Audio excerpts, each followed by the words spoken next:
Alexander Cross, a royal guard known for his unwavering discipline and impeccable composure, stood tall and silent at his post near the grand gates of the royal palace. The crisp air of the morning carried the mingling sounds of bustling tourists, their chatter punctuated by the occasional click of camera shutters. Yet, amidst the picturesque scenery of stately architecture and meticulously manicured gardens, an unsettling disturbance broke the harmony. A group of rowdy youths had gathered nearby, their voices rising in mockery and taunts. They encircled Edward Bennett, a frail old man whose hunched frame spoke of age, but whose chest bore the proud weight of medals, symbols of valor and sacrifice during World War II. Edward's trembling hands gripped the handle of his cane as he tried to step away from the jeering crowd. Despite his best efforts, their jeers grew louder, their intent clear: to humiliate and strip him of his hard-earned honors.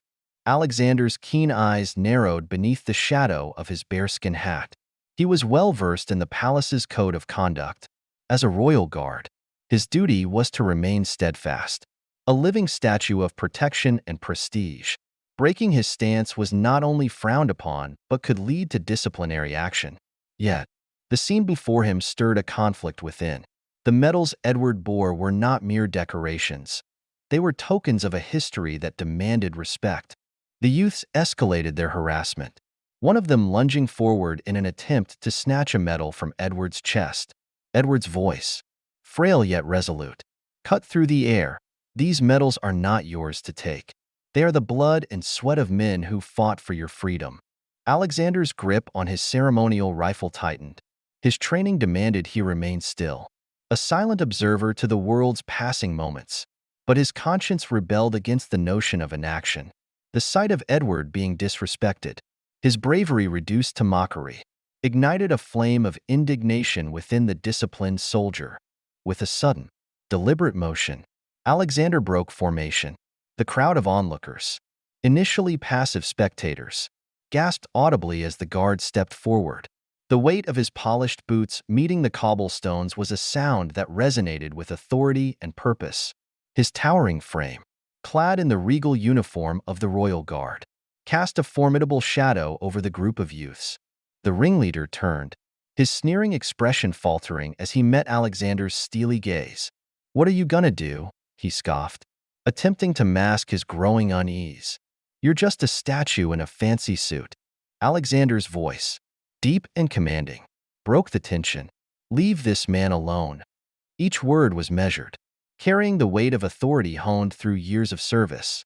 The sheer presence of the royal guard, now an active participant rather than a passive sentinel, seemed to drain the youths of their bravado. One of them muttered something under his breath, but they began to back away, their swagger replaced by sheepish glances. The ringleader lingered, his pride unwilling to let him retreat entirely.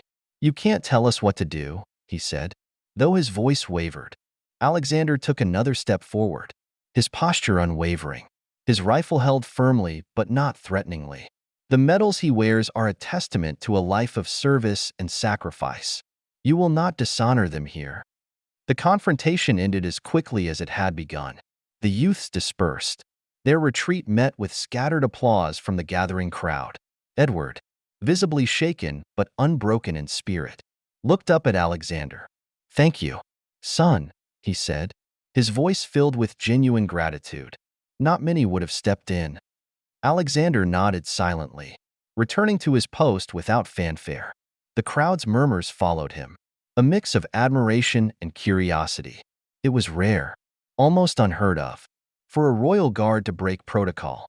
Yet, for those who witnessed the moment, it was a powerful reminder that duty was not confined to rigid rules, but extended to the protection of dignity and honor. As he resumed his stoic stance, Alexander's thoughts lingered on the encounter.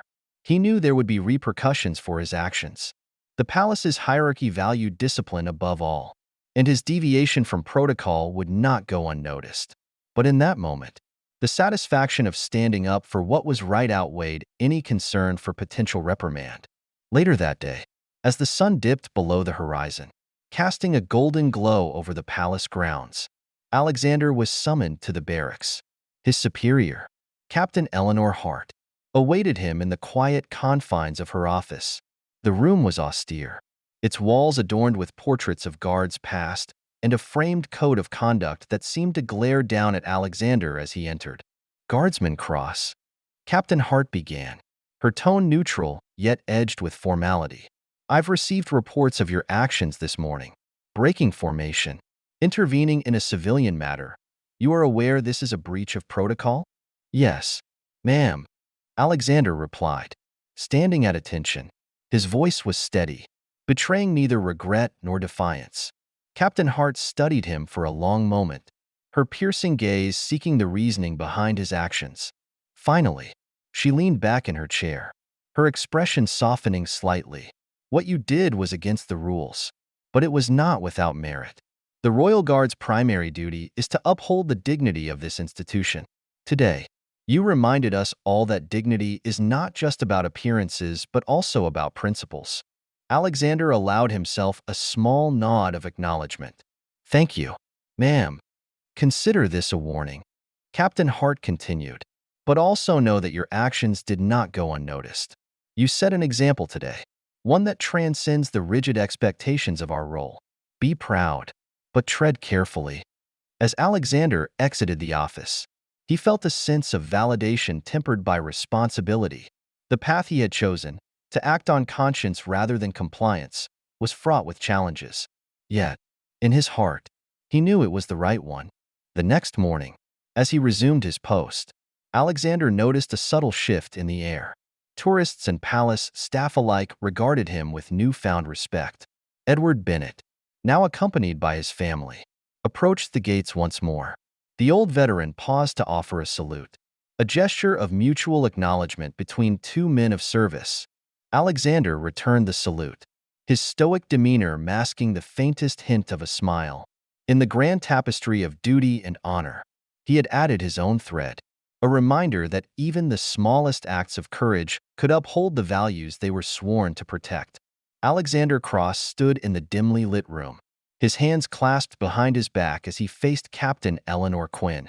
The office, adorned with austere decor and reminders of royal protocol, bore a suffocating weight.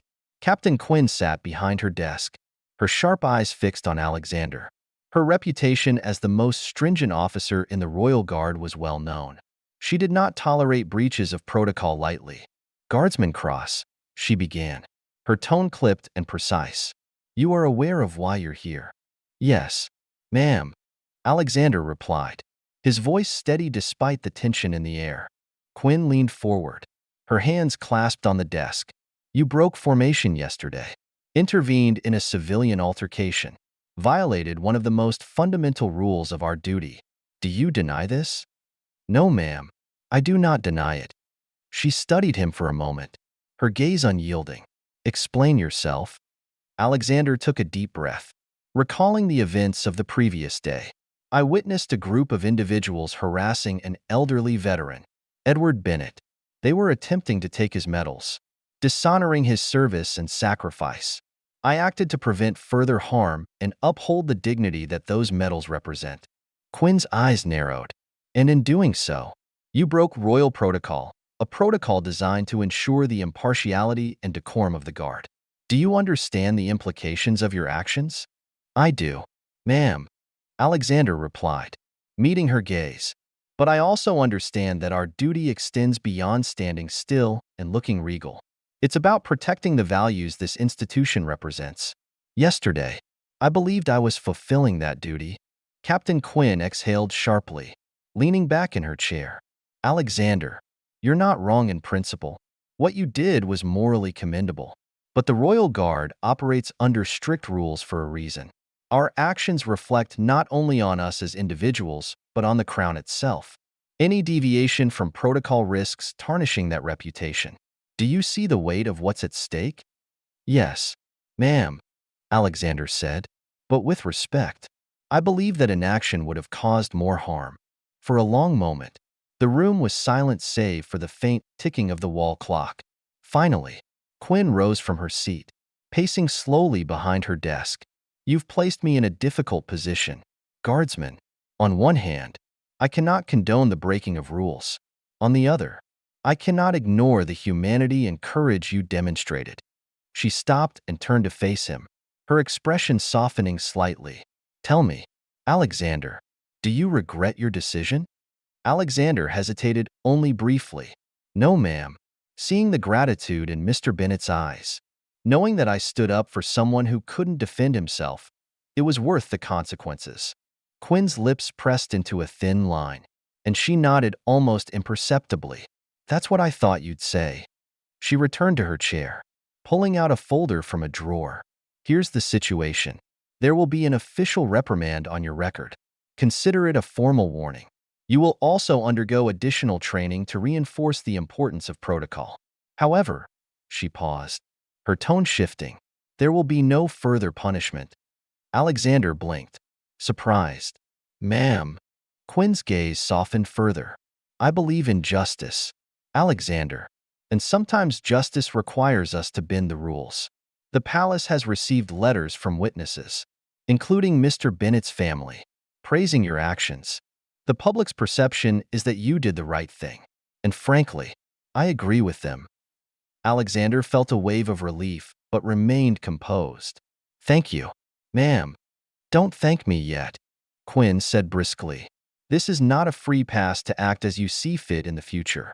Remember, your actions, however well-intentioned, carry consequences. The next time you find yourself in a moral dilemma, weigh your choices carefully." "I understand, ma'am," Alexander replied.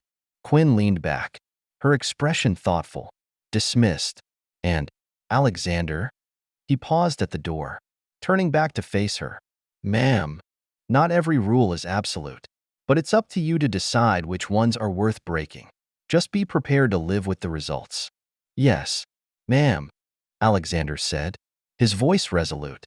As he stepped out of the office, the weight of the conversation lingered. The reprimand on his record was a small price to pay compared to the sense of fulfillment he felt. He thought of Edward Bennett, the gratitude in the veteran's eyes, and the letters of support that had poured in. It reaffirmed his belief that he had made the right choice. Walking through the barracks, Alexander's fellow guardsmen greeted him with a mix of curiosity and admiration. One of them, a younger guard named Thomas, approached him. "Is it true?" Thomas asked. "You stepped out of line for that old man?" "It's true," Alexander said simply. Thomas grinned. "You've got guts. Not many would risk it." Alexander shrugged. "Sometimes, doing what's right is more important than following orders." Thomas nodded, his respect evident. "Well, if I ever need someone to watch my back, I'll know who to ask." Later that evening, as Alexander prepared for another day of duty, he received an unexpected visitor. Edward Bennett, accompanied by his granddaughter, arrived at the palace gates. The old veteran held a small package in his hands. "Guardsman Cross," Edward said, his voice steady but filled with emotion. "I came to thank you properly. What you did yesterday, it meant more than I can put into words." Alexander nodded, humbled. "It was my honor, Mr. Bennett." Edward extended the package. "This is for you. A small token of appreciation from my family and me." Opening it, Alexander found a neatly folded letter and a polished medallion engraved with the words, "For service beyond duty." "Thank you," Alexander said, his voice quiet but sincere. "This means a great deal to me." As Edward and his granddaughter left, Alexander stood in the evening glow, the medallion in his hand. The reprimand on his record might remain, but so too would this reminder of the impact one decision could make. And for Alexander Cross, that made all the difference. The streets were quiet as the evening mist began to settle over the neighborhood. Alexander Cross, still in his crisp uniform, sat at a small table in the barracks when a visitor, unannounced and clearly distressed, was escorted in. Edward Bennett, the elderly veteran whose medals Alexander had defended just days ago, stood in the doorway. His face, though weathered by time, carried an urgency that was impossible to ignore. "Mr. Bennett?" Alexander rose immediately. "Is everything all right?" Edward stepped forward, gripping his cane tightly. "Guardsman Cross, I wouldn't have come here if it wasn't important. I've noticed some strange activity near my home. Men I don't recognize have been lurking around the block." They don't belong there.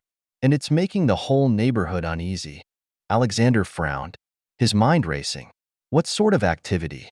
Have they approached you or anyone else? Edward shook his head. Not directly, but they've been watching, standing on corners, walking past the house repeatedly. A few of the neighbors noticed them too. I think, I think they might be the same group from the other day. The implication hit Alexander hard. He had hoped the confrontation at the palace had been the end of the ordeal, but it seemed these individuals were not willing to let the matter rest. Have you contacted the local authorities? Alexander asked. I have, Edward replied. But you know how these things go. They send a patrol car, take a report, and then it's out of their hands unless something more serious happens. I don't want to wait until it gets worse. Alexander nodded, understanding Edward's frustration. As a royal guard, his jurisdiction was technically limited to the palace and its grounds.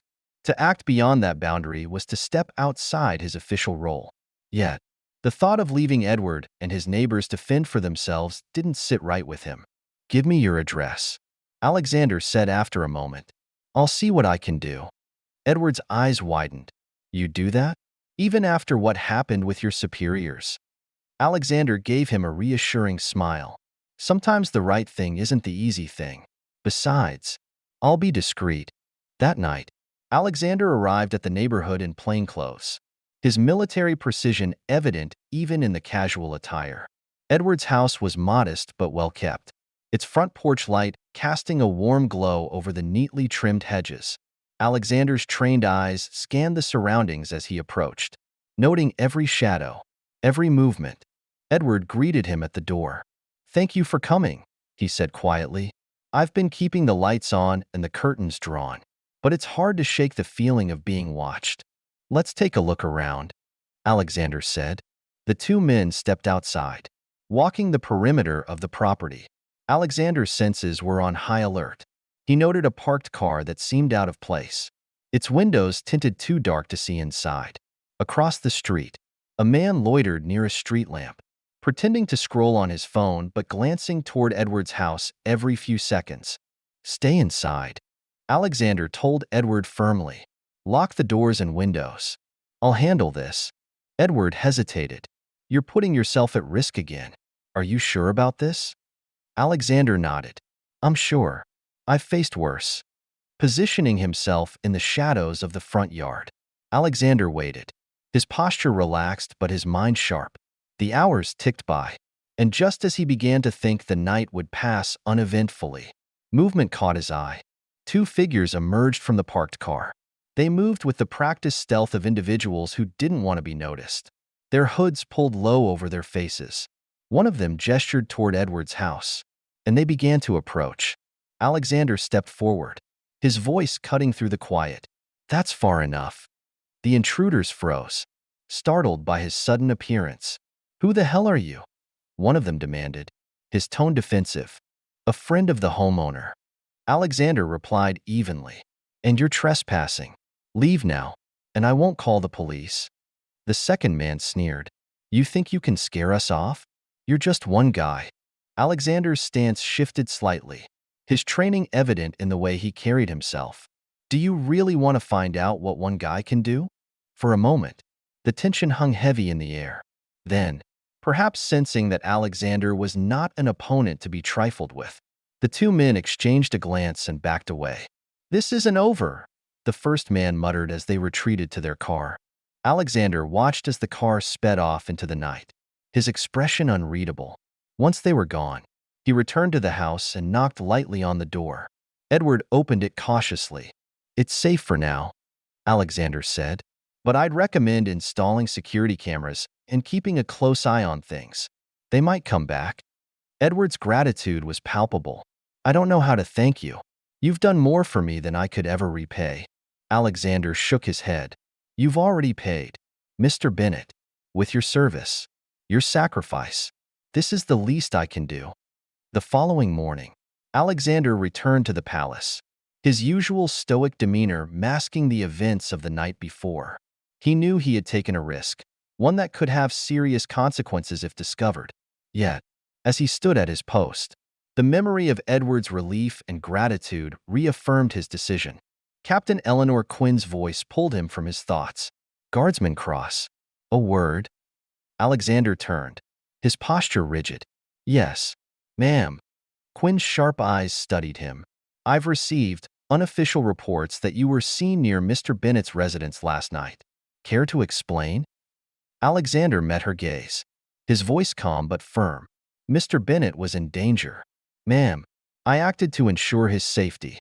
Quinn's expression remained unreadable for a moment. Then, to Alexander's surprise, she nodded. You've got a habit of putting yourself in difficult positions. Cross, but your instincts are sound. Just don't make a habit of breaking protocol. Understood. Ma'am, Alexander replied, his resolve unwavering. As Quinn walked away, Alexander allowed himself a rare smile.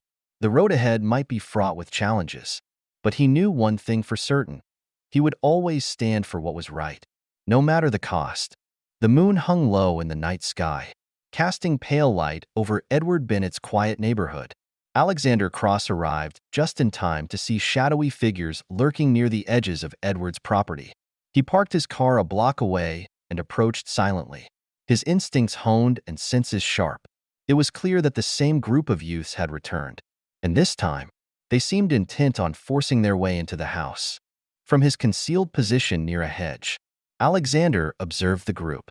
There were 4 of them, clad in dark clothing and whispering among themselves as they tested the windows and doors. One of them produced a crowbar, the faint metallic gleam catching the moonlight. Hurry up, one hissed. We don't have all night. You sure the old man has what we're looking for? Another whispered back. Boss said he does. Now quit stalling. Alexander's jaw tightened. This wasn't just petty harassment anymore. This was a calculated attempt to intimidate Edward for something they believed he had. He had to act quickly but carefully. Pulling out his phone, Alexander dialed the local police and explained the situation in a low voice, urging them to send officers immediately. Then he pocketed the phone and stepped out of the shadows. That's enough, Alexander called, his voice firm and commanding. The group froze, their heads snapping toward him. For a moment, there was silence. Then the ringleader stepped forward, his sneer visible even in the dim light. You again, he said. Didn't think you'd show up here. You should have stayed away. Alexander replied, his tone cold. This ends now. Leave before you make things worse for yourselves. The ringleader laughed, a harsh, grating sound. And what are you gonna do? Call the cops? We'll be gone before they get here. Not this time, Alexander said, stepping closer. You're trespassing and attempting to break into a private residence. That's more than enough to get you locked up. One of the others, younger and more nervous, shifted uncomfortably. Maybe we should go, he muttered. Shut up, the ringleader snapped. We're not leaving until we get what we came for. Before Alexander could respond, the front door creaked open, and Edward stepped onto the porch, a flashlight in one hand and a cricket bat in the other.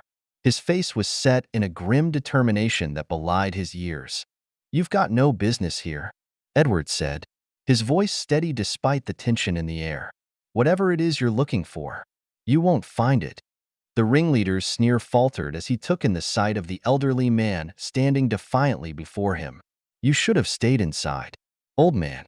Now you've made it harder on yourself.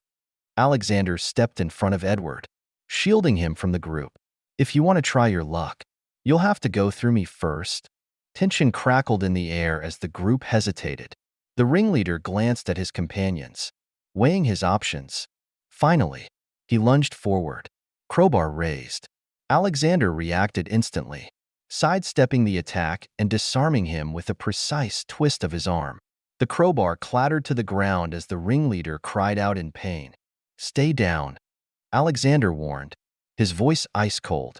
Another of the group rushed forward, but Edward stepped in, swinging the cricket bat with surprising agility. The attacker stumbled back, clutching his arm and swearing loudly. That'll teach you, Edward muttered, his grip on the bat tightening.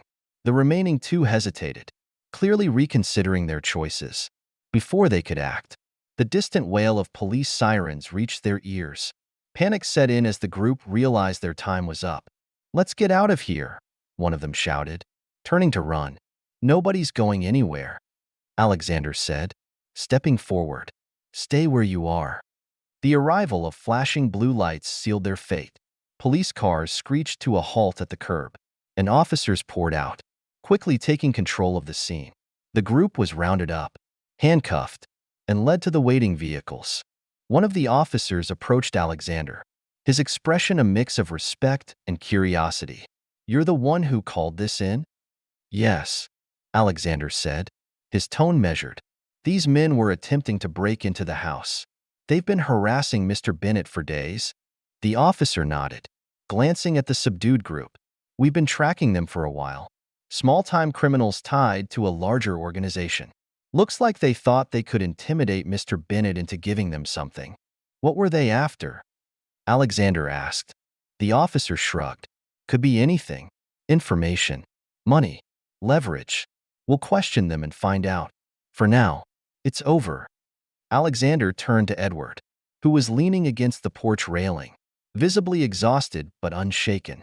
"Are you all right?" Edward managed a small smile. "Better now, thanks to you. I'd have been in real trouble if you hadn't shown up." "You held your own," Alexander said, a hint of admiration in his voice. "But it's good they're finally out of your hair." The officer approached again. "We'll station a patrol in the area for the next few days, just to be safe. If you notice anything suspicious, don't hesitate to call." Edward nodded. "Thank you, officer. And thank you, Guardsman Cross. You've gone above and beyond." As the police cleared the scene and the neighborhood returned to quiet, Alexander lingered for a moment, gazing at the now peaceful street. Edward placed a hand on his shoulder. "You're a good man, Alexander," Edward said. "The world needs more people like you." Alexander smiled faintly. "Just doing what needed to be done. Take care of yourself, Mr. Bennett." As he walked back to his car, Alexander couldn't help but feel a deep sense of fulfillment. He had once again stepped beyond the boundaries of his duty, but it had been worth it. Protecting Edward and standing against those who sought to harm him reaffirmed everything Alexander believed in.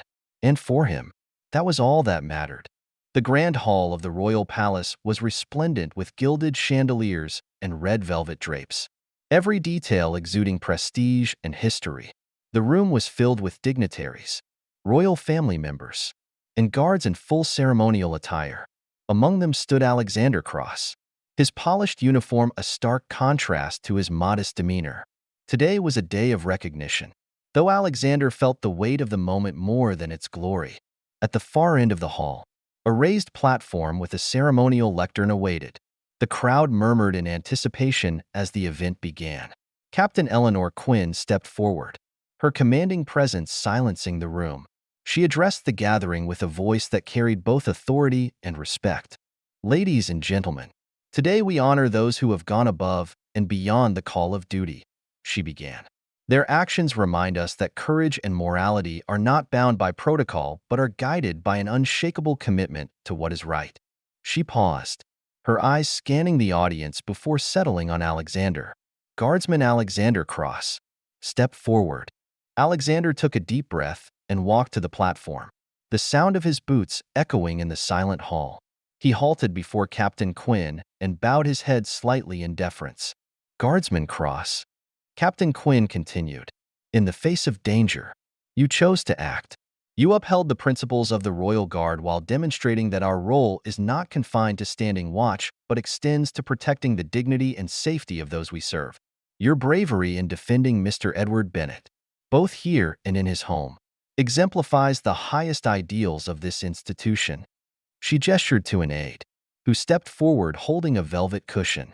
Resting atop it was a gleaming medal inscribed with the words, "For valor and moral excellence. For your actions, you are hereby awarded this medal, a testament to your courage and integrity. Wear it with pride." "Guardsman." Alexander bent slightly as Captain Quinn pinned the medal to his chest. Applause erupted, filling the grand hall. He straightened, his expression stoic, but his heart swelling with pride. "Thank you, ma'am," he said simply. As he stepped back, Captain Quinn addressed the audience again. But Alexander Cross was not alone in his efforts. Today, we also honor a man whose resilience and dedication to his community serve as an example to us all. All eyes turned to Edward Bennett, who sat in the front row alongside his granddaughter. Though his age was evident, Edward rose with a steady determination, his cane in hand. The applause grew louder as he made his way to the platform, guided gently by an aide. Captain Quinn's voice softened as she spoke. Edward Bennett, your unwavering spirit and the sacrifices you have made for this country are an inspiration. Despite the challenges you faced, you stood firm in the face of intimidation, refusing to yield to those who sought to undermine the safety of your community. She turned to another aide, who brought forward a medal similar to Alexander's, but inscribed with the words, "For distinguished public service. For your bravery and perseverance, we are honored to present you with this medal. May it serve as a reminder of the strength and integrity you embody." Edward's hands trembled slightly as Captain Quinn pinned the medal to his blazer. His eyes glistened as he turned to the crowd, his voice clear but heavy with emotion. "Thank you," he began. "I accept this honor not just for myself, but for all those who have fought and continue to fight for what is right.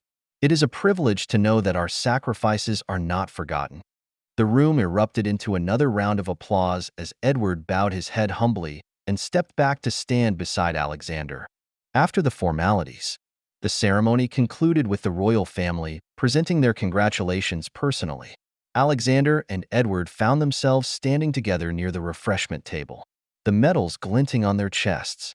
"Quite a day, isn't it?" Edward said with a wry smile, leaning on his cane. Alexander chuckled softly. "It's not every day you're awarded for doing what feels right." Edward's expression turned thoughtful. "You know, when this all started, I didn't think anyone would care. Most people look the other way when trouble comes. But you stepped up. That's not something I'll ever forget." Alexander nodded. "It's what needed to be done. And seeing you recognized for your service today, it's more than deserved." Edward's granddaughter joined them, her smile warm and appreciative. "Mr. Cross, thank you for everything. You've done more for my grandfather than we could ever repay." Alexander waved a hand dismissively. "No thanks necessary. It's been an honor." As the evening wore on, the attendees began to disperse, their voices echoing in the vast hall. Alexander stood by one of the tall windows, gazing out at the palace gardens illuminated by soft golden lights. Captain Quinn approached, her expression unreadable. "You've had quite the journey these past weeks, Guardsman," she said. "Yes, ma'am. It's been a learning experience," Alexander replied. Quinn's lips twitched into a rare smile. "You've done well, Cross. But remember, this medal isn't just a reward. It's a responsibility. You've set a standard now, one that others will look to. Make sure you continue to live up to it." "I will, ma'am," Alexander said firmly. As Quinn walked away, Alexander allowed himself a moment of quiet reflection. The medal on his chest felt heavier than he had anticipated, not because of its weight, but because of what it represented. It wasn't just a symbol of his actions. It was a reminder of the duty he carried and the lives he had touched. Beside him, Edward appeared, gazing out at the same gardens. "Beautiful, isn't it?" the older man said. "It is," Alexander agreed. Edward looked up at him, a twinkle of gratitude in his eyes. "You've got a good heart, son. Don't ever let anyone take that from you." Alexander smiled, the quiet determination in his expression reaffirmed. "I won't, Mr. Bennett. Not ever." The morning sun bathed the royal palace in golden light, casting long shadows across the cobblestone pathways. Alexander Cross stood tall at his post, the familiar weight of his uniform and ceremonial rifle grounding him. Yet, something within him felt different, a renewed sense of purpose, a deeper understanding of his role, not just as a guard but as a symbol of duty and honor. As tourists gathered to admire the grandeur of the palace, a few paused to glance at Alexander. Though stoic as ever, he could sense the subtle shift in their gazes. The events of recent weeks had not gone unnoticed, and among the crowd, whispers of his actions circulated. Yet Alexander remained as composed as always, his eyes fixed on the horizon, his posture unwavering. A familiar voice broke through the ambient noise. Guardsman Cross. Alexander's gaze shifted slightly, enough to see Edward Bennett approaching. The elderly veteran, now adorned with his newly earned medal, carried himself with a quiet dignity. By his side was his granddaughter, her smile as warm as the sunlight. "Mr. Bennett," Alexander greeted with a slight nod. "It's good to see you again." Edward stopped a few steps away, his cane steadying him as he looked up at Alexander. "I couldn't leave without saying goodbye," he said, "and without thanking you one last time." "No thanks are necessary," Alexander replied, his tone measured but sincere. "You've already given more to this country than most ever will. It was an honor to stand by you." Edward chuckled softly. "You've got away with words, son, but I hope you know what you've done means more than just medals and ceremonies. You've shown me, and everyone else, that there are still people willing to stand for what's right." The younger generation of the Bennett family stepped closer, her voice carrying the warmth of gratitude. "Mr. Cross, you've made a difference in our lives. My grandfather has always been strong, but knowing someone like you was there to help has given him a peace of mind he hasn't had in years." Alexander's lips twitched into a faint smile. "It's been a privilege to know you both. The strength you've shown, Mr. Bennett, is something I'll carry with me." Edward's eyes glistened as he extended his hand. Alexander hesitated for a moment, then broke protocol once more, clasping the older man's hand firmly. It was a handshake that spoke of mutual respect, of battles fought, on different fronts but with the same resolve. As Edward and his granddaughter began to walk away, the veteran paused and turned back. "Cross," he called, his voice carrying across the courtyard. "Never forget who you are. The world needs people like you, and so does this palace." Alexander straightened even further, his chin lifting slightly. "I won't forget, sir." Safe travels. The day wore on, and the routine of the palace guard continued. Yet, Alexander couldn't shake the profound sense of meaning that had settled over him. His actions had resonated beyond the immediate. They had bridged generations, reminded those around him of the values they were meant to protect. Later that afternoon, Captain Eleanor Quinn approached him during the changing of the guard. Her sharp gaze softened as she stopped before him.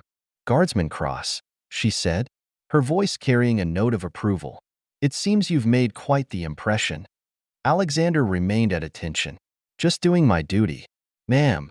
Quinn's lips curved into a rare smile. "That's exactly what makes you stand out. You've reminded us all that duty isn't just about standing still. It's about standing for something." He met her gaze, gratitude flickering briefly in his eyes. "Thank you, ma'am. That means a great deal." She nodded once before stepping back. "Carry on, guardsman.